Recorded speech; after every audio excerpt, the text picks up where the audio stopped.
दुनिया की ताकत का असल मयार क्या है? फौज, मईशत, टेक्नोलॉजी या कुछ और? आज हम बताएंगे कि एक पावरफुल कंट्री हकीकत में कैसे बेस्ट अल्लाह कहते हैं डॉलर्स आपके खजाने में सबसे ज्यादा होने चाहिए। अल्लाह कहते हैं स्टॉक एक्सचेंज दुनिया में सबसे ज्यादा ऊपर बुलंदों वाला, नामवर, बड़ी तेजी के साथ आगे बढ़ने वाली, रिकॉर्ड पर रिकॉर्ड कायम करने वाली, सारी दुनिया की स्टॉक एक्सचेंजों के रिकॉर्ड तोड़ देने वाली आपकी होनी चाहिए। और जहां से सवाल शुरू हुआ वहां पर यह सब कुछ मौजूद था।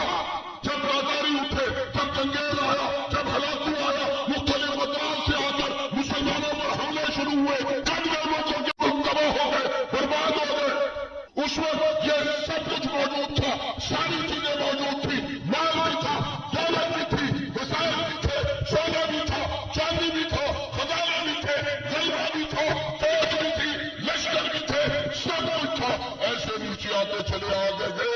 इसकी वजह क्या है? अल्लाह ने कहा अंतुमुल आलऊन इन कुंतुम मोमिनीन, गालिब तुम उस सूरत में रहोगे जब तुम ईमान वाले हो।